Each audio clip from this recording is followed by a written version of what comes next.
Andy, I need the microphone. Are you going to need this one? Or the hand mic? No, that one. I forgot all about that. And the rush to get stuff ready. You're on.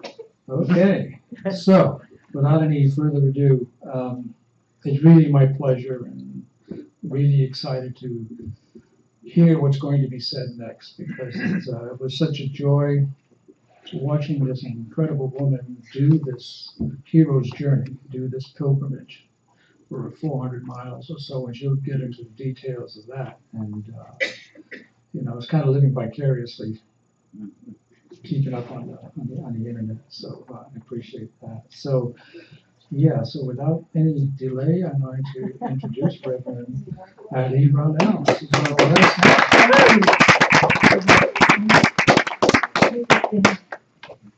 There. We had a few challenges this morning with the show we're going to share with you today. So hopefully it'll go off without a hitch. Sam, you got it?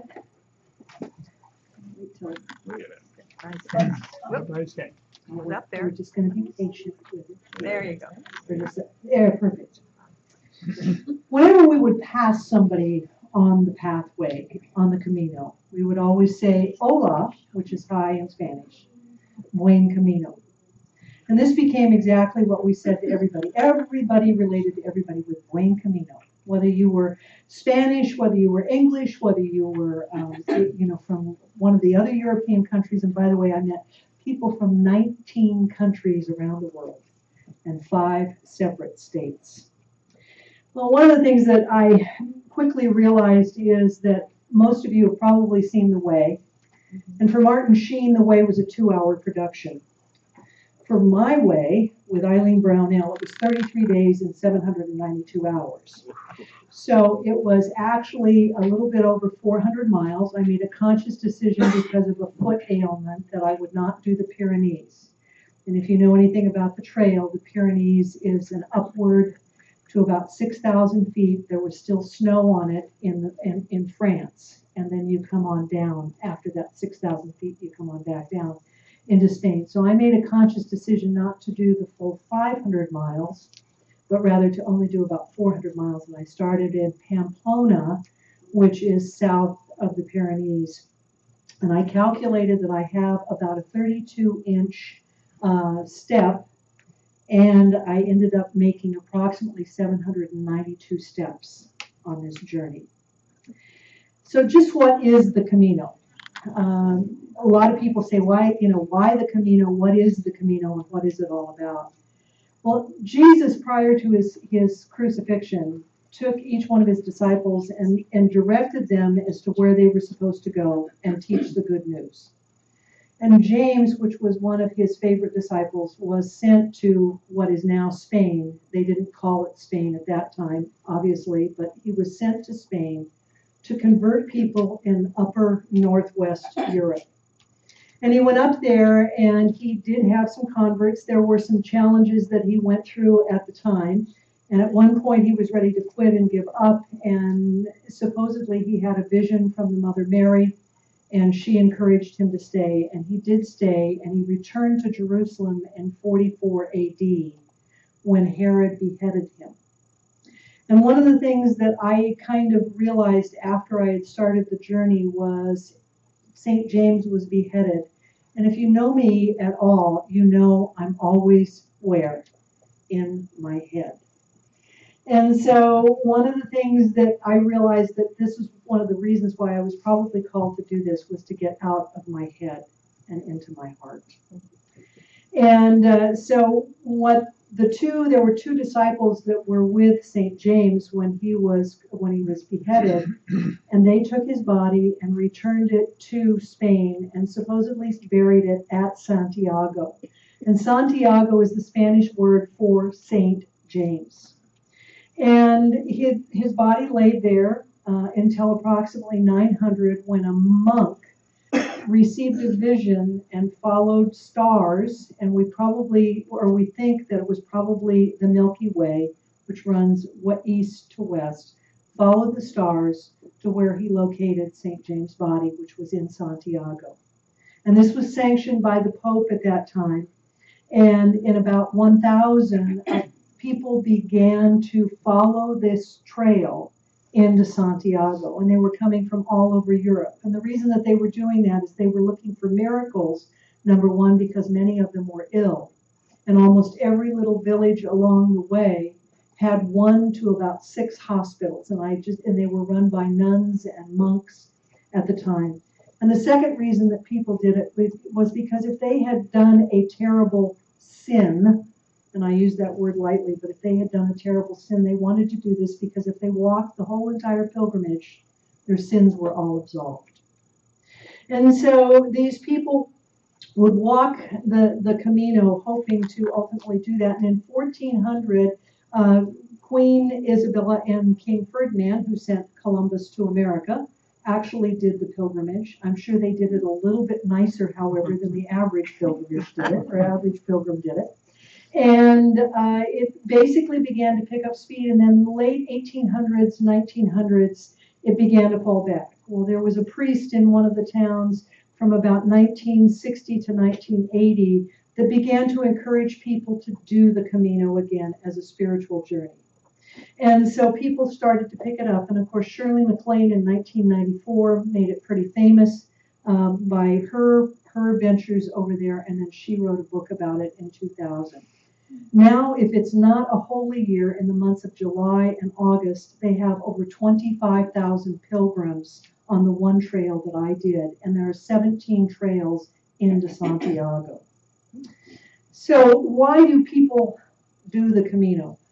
Whenever I would meet somebody, and that was every day you were meeting somebody new, I would always say, where are you from? How old are you? And why are you doing the Camino?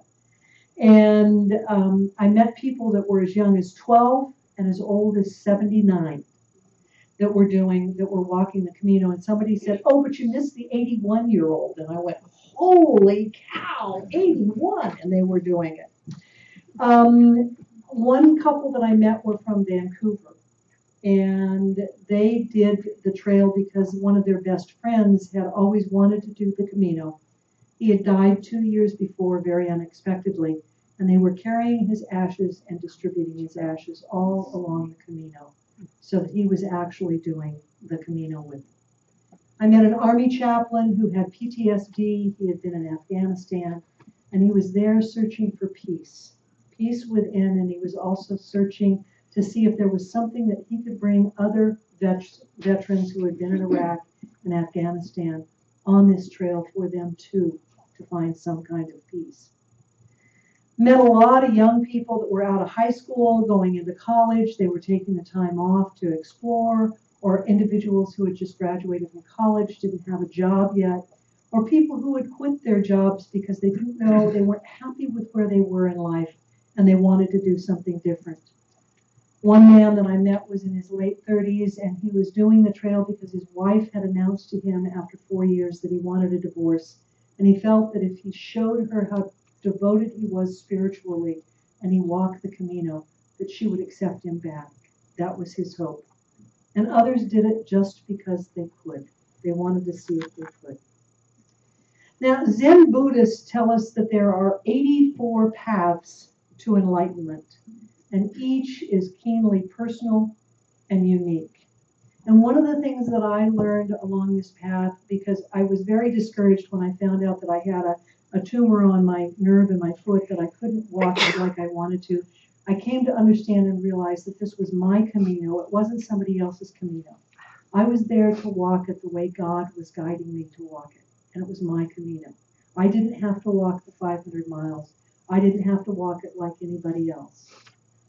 And so each day was keenly personal to me, and I wrote a covenant before I left, and my word of purpose for my covenant was faith. And additionally, my vision was opening to love and embodying truth.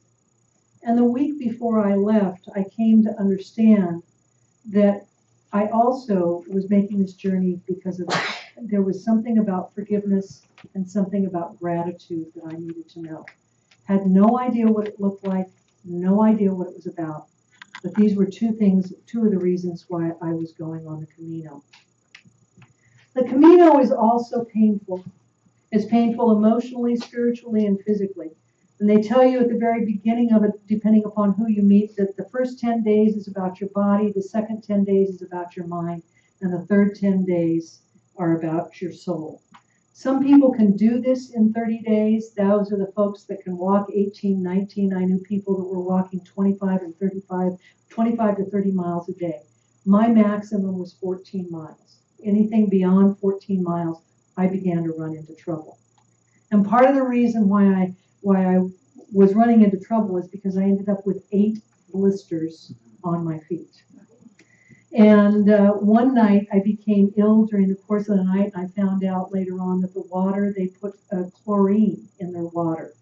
And so I think that water happened to make me sick. I was having a lot of upset stomachs. And that one night I sat there on my bed and I was ready to leave. I was ready to quit. I was ready to say, what are you doing? What do you think you're trying to prove? And so I sat there in prayer and I said, God, I just know that tomorrow I'm going to have my answer. And I woke up the next morning and Spirit said to me, you've never ever quit, Eileen. It's not time to quit now.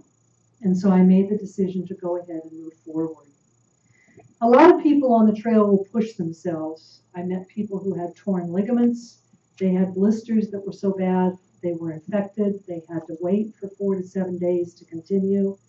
That one young gal was 25 and she pulled one of her arches and the doctor told her to stop walking and she continued to walk. People walk because there is something about the trail. And when I was walking with the blisters before I got, before I got assistance and help, the pharmacia sent me to the doctor. They wouldn't even treat me. They said, go to the doctor, go to the infirmary, doctor. So I went to the doctor, but before I did that, I actually created 2 mantras for myself. And one was just simply Jesus Christ with every step that I took. Or I would say, my feet are wrapped in the hem of the garment, recalling one of my very most favorite stories from the Bible, just to get my mind off my feet and to try and help me heal my blisters. People, because of the blisters, gave me a lot of what I call unsolicited advice. Oh, if you do this, or try that. How about doing this? And yet I noted that not a one of them was walking in my shoes.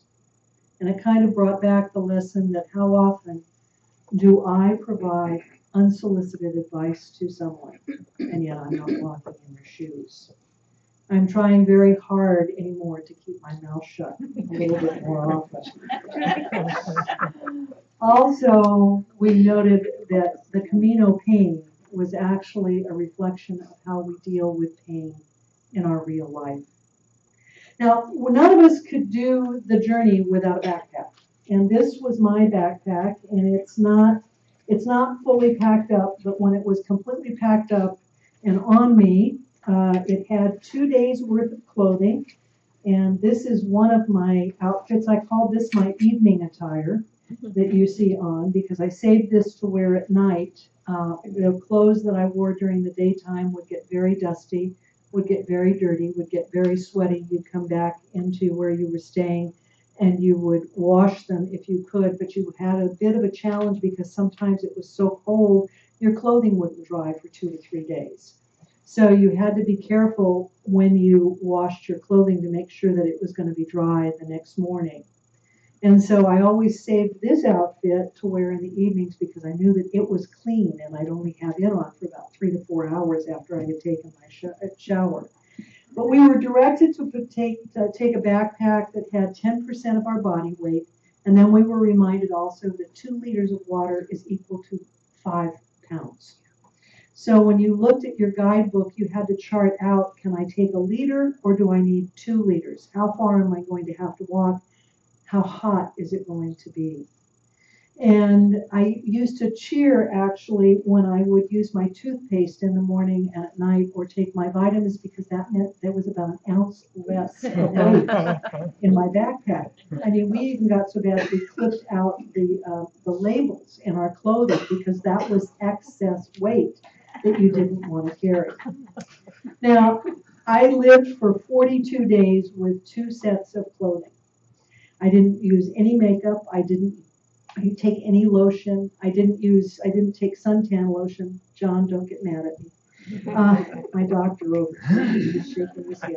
I went with as little as I possibly could. I took flip-flops, left them in about the first 5 days. You would just take stuff out of your backpack. Am I really needing this? Am I really using it? And what this backpack did for me is it made me realize how overstocked my home is. How much stuff I have in my home that I really don't use, that I really don't need. And so almost instantaneously after I adjusted to the 9-hour time difference after coming home, I'd open up the closet, and if I was in there, I'd pull it out and say, I haven't worn it for a year. It goes. Oh, don't need that anymore. It goes. Haven't used that for a year. It goes. And so I've already started accumulating stuff to give away because I don't need that stuff anymore. And this backpack taught me that lesson. The other thing that the backpack showed me or taught me was what emotional or mental burdens am I carrying that I need to release and let go of. And after walking for about 10 or 12 days with the backpack and the blisters being so bad, I decided that I would send my backpack ahead. And you could pay €6 and send your backpack ahead to the next town that you were going to be staying in. And so I tried it one day, and it was like, wow, I could walk so much easier. But it was just a complete reminder to me that once we release what we're trying to carry, emotionally and mentally, that the journey becomes a lot easier in life.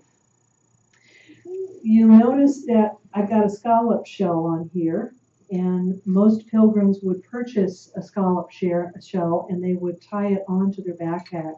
And that's kind of like the symbol. And it's a very ancient symbol. And of course, when you look at the scallop, you can see that it's got several lines that come to one point. And what was believed about it was there were many trails to Santiago. And currently there are 17 different trails through numerous countries to get to Santiago. And actually what the real symbolism is, it's not just the 17 ways to Santiago, but it's all the ways that we have to God. And in ancient times, if you had the scallop shell on you, it meant that you were protected, because Spain was very, very protective over its pilgrims, and the Templars, from 1000 until they were disbanded, actually protected the pilgrims on the path. And if you were caught stealing from or injuring or harming any of the pilgrims, you were killed. That's how protective they were over the pilgrims. The other thing that it also means is that the pilgrims, once you've made this journey, the scallop shell is the symbol that you are forever changed in life by the walk that you did. Yellow arrows. Now, yellow arrows were all over the place, as well as the scallop shells. And of course, they didn't have yellow arrows back in 1000. They didn't even have spray paint back then, or paint probably. And so the yellow arrow and the scallop have become the symbol as you're walking along the path that this is the direction that you're supposed to go in. And every town and every community, every county, every state had their own shell symbol as well as their arrow symbol. And that would tell us, oh, this is the direction I need to go. And oftentimes the path that you were walking, there would be another direction off. And you'd have to stop and say, is this the way I'm supposed to go? Or is this the way I'm supposed to go? What's the direction that I'm supposed to be taking? And so sometimes you'd get along the path and you wouldn't have seen an arrow for a while or a scallop shell, and you'd begin to panic. Am I on the right path? Have I taken a wrong turn? Was I supposed to turn back there? Am I doing the right thing? And you grab your book and you'd start looking at the map in it. Am I on the right place? Am I really here? And what, again, that began to remind me is that I needed to trust and surrender to the process and know that the voice of Spirit was speaking to me from within, and that I was always guided to be where I needed to be in that moment, and to just trust it and surrender to it. Now, almost everybody had walking sticks, and this is my walking stick, and I purchased it once I got there. It did not come with the ribbons. I'll tell you about that in a minute. But we all needed help to be able to walk. A lot of people brought the fold-up kind that they had two that they used, and I very consciously wanted one from Spain. I wanted to have one on the Camino. And so the ribbons were added after I purchased this, but what had transpired is I wrote approximately about 20 people, and I sent them my covenant, and I asked them to pray for me while I was gone. And in turn, I asked each one of them to write their prayer or what it was that they wanted in their life and their name. And every other day when I was on the Camino, I would pray for these people collectively, and then every other day I would pray individually. So I would go through each ribbon and I would pray for what the person wanted to have while they were on there. Some people found out that I was doing it, and they actually sent their own ribbons to me. And what transpired, because I was the only one with these ribbons on the walk, people wanted to know what they were, and as soon as I would explain, they would say, "Do you have any more ribbon? I want you to pray for me." And so next time that I do this, I'm going to take ribbon with me so that I can do that. And people would actually, they come with stickers, and they put stickers on the ribbon. I had one gal that had a heart earring, and she took it. She was only going to be able to do half the Camino, and so she took her earring and put it on one of the ribbons because she wanted to go all the way to Santiago. And so she did that by being on one of my ribbons. One of the things that I noticed was when I would use my walking stick, especially on upper hills. Now, some of the hills that we climbed up were pretty drastic. You're going to see a few pictures in a little bit of what some of the hills were actually like. One had a sign that said it was 12 degrees up and it was 18 degrees down. So you can begin to understand why we needed the walking sticks. But what I noticed when I was using the walking stick on particularly the difficult paths or the high is that I was pushing the stick in front of myself and pulling so hard to try and pull myself up the path that my hand would become numb. And of course, what transpired within my own mind was how many times have I emotionally, mentally, or spiritually become numb when I was trying to get to a goal and forgot to enjoy the journey along the way. And it was just a reminder to stop and take that moment, take that time to enjoy what's there in front of you.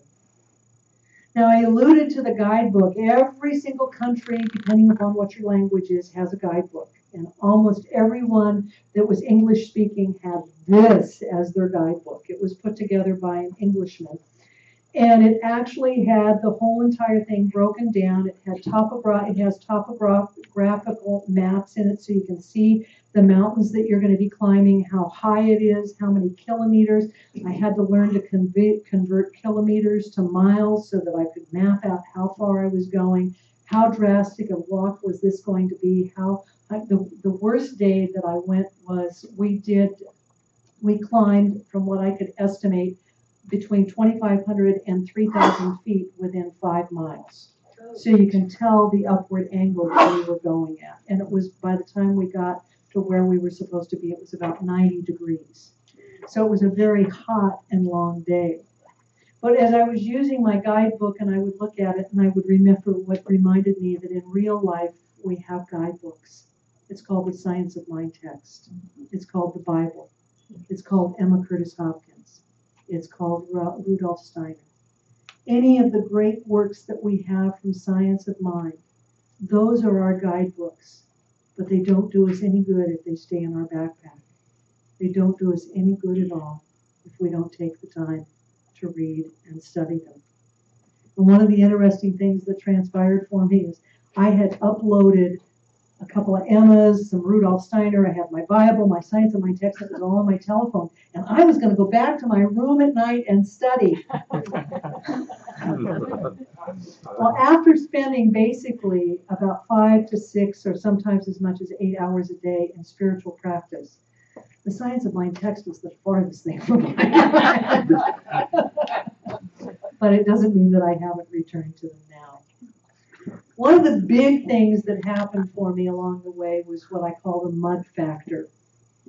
It rained so hard one day that the next day we were walking in red clay. And this lasted for maybe about 3 to 4 miles. And the red clay, it was very, very thick, and you'd take about 2 to 3 steps, and all of a sudden you'd have this much mud on your foot. And you'd walk as far as you could, carrying the extra weight, slipping and sliding. And then you'd stop and you'd take your stick and you'd scrape it off as best as you could. You'd look for a rock or a clump of weed to be able to try and get it off. And then you'd take 2 more steps and it was back on again. One day I was walking, and the picture that you see of my pants there, it was raining. And it was raining so hard, the wind was coming through, and I had stayed in an albergue the night before, and someone had taken, and I choose not, I think they took it by mistake, but someone had taken my long sleeved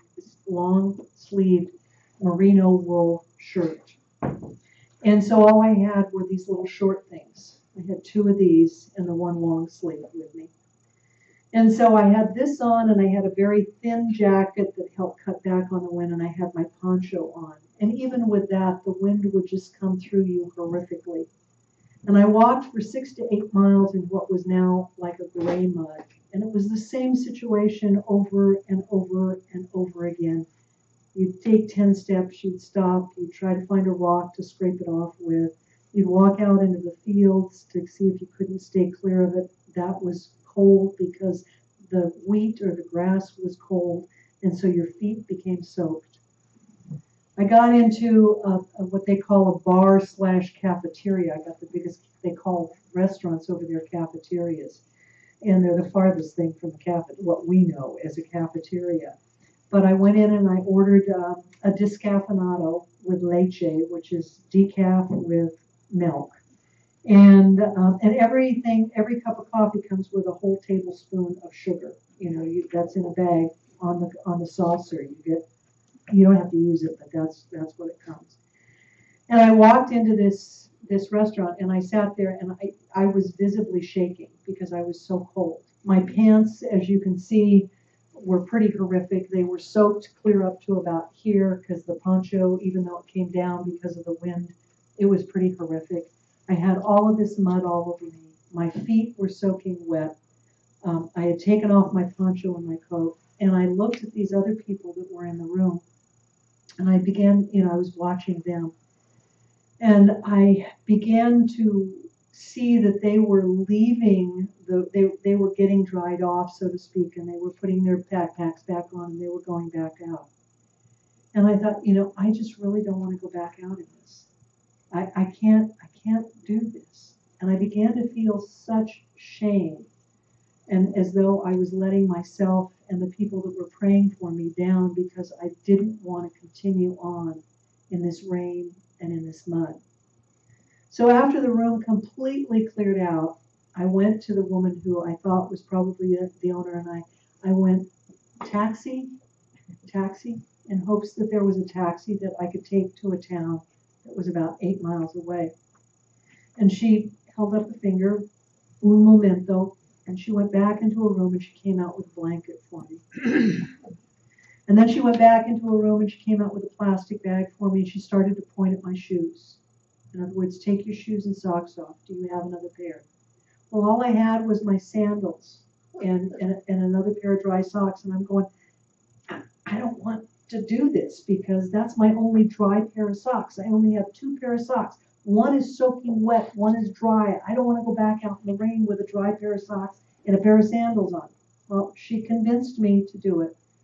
And then she came back a couple of minutes later and she pointed at her wedding finger and went this way, which I took to mean that she had called her husband, and she went 10 minutes. And in about 10 to 15 minutes, this construction van pulls up, and out walks her husband. They put a blanket down in the back seat.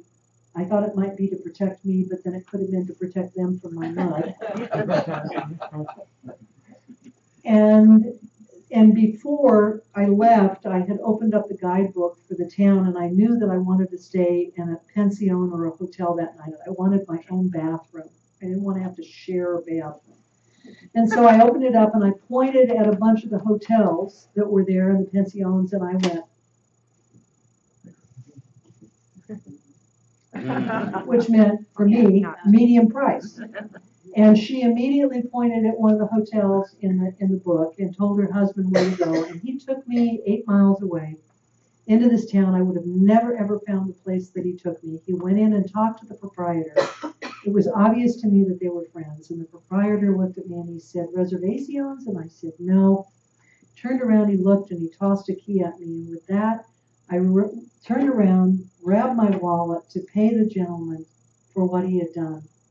And I had a $20 euro out, or 20 euro out, to give to him. And he goes, "Camino, Camino." Meaning that was his gift to me. And remember, I said in my covenant that I wanted to open my heart for love. And the kindness and the love of these people on the Camino, if you ask them for directions, even though you couldn't understand a word they were saying, they would try to guide you through it, or they would take you there. How often do we take somebody to a store or someplace when they ask for directions? It happened time and time again to me when I was over there. So I got up to my room and I sat there after I got out of my wet clothes, and I just cried because of this gift of kindness, this gift of love. And that night I was sitting at the table and I was eating dinner with 3 gals from Spain, and one of them spoke pretty good English, and in walks this beautiful woman, and her hair's down and around, and she's got makeup on, and she's got spikes on, and she came over to the table, and she kind of does this and looks at me, and I realized that it was the woman from the bar in the albergue. And she looked at me and smiled, and I said, "Oh my gosh," and through the interpreter that I had, I again said, "Much gratitude." And I said, "May I buy you a drink?" And she shook her head and said, "It's the Camino. It's the Camino." So we, in our own life, can certainly create Caminos each and every day by giving just a little more kindness to somebody else. As we walk, a lot of the places that we saw were crumbling down, buildings that fell down.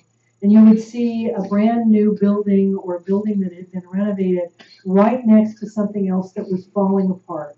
And literally, I mean, falling apart. And they'd have trees and weeds growing up out of the middle of it. And yet here's this new house, and here is this old crumbling wreck next to it. And what it really kind of said to me was, we can create a new life for ourselves. And I remembered that I began Science of Mind in 2001, and I had created a new life for myself. But what I had forgotten to do was to release and let go of an old story in my life. And remember, I talked about forgiveness, that was one of my parts of my journey. And about 2 or 3 days into the walk, I picked up a stone that was about that big, and it was kind of flat. And I looked at it and I said, "This stone is about anger. I'm going to carry it with me, and I'm going to release it to Santiago." And I thought, I'm not angry like I used to be 15 or 20 years ago. What's this all about? Yeah, I get mad at the little old ladies that do 35 and 55, but that's the only anger I really experience anymore. And then what I began to understand, or what came to me, was the last full-time job that I had in government, I was released from, or I was let go, fired, whatever you want to say. And I had done a lot of emotional, mental, spiritual work on that journey of releasing and letting go of that story. But the one thing I had forgotten to do, the most important thing that I had forgotten to do, was to forgive the people who had harmed me, had been involved in my releasing, the people and the organizations. And so I sat down with my little tablet and I wrote out over 20 people, politicians, staff members, people from the public who had been instrumental in trying to force my dismissal. And I wrote them all down, and I have a rosary. And I actually did a forgiveness rosary, which is different than your regular Hail Mary rosary. But I did a forgiveness rosary on each and every person and organization that was on that list. And some of them I did twice. Some of them I did 3 times. They were a little bit more difficult to let go of. But what happened in that process was I realized that this story at the end of Santiago was complete.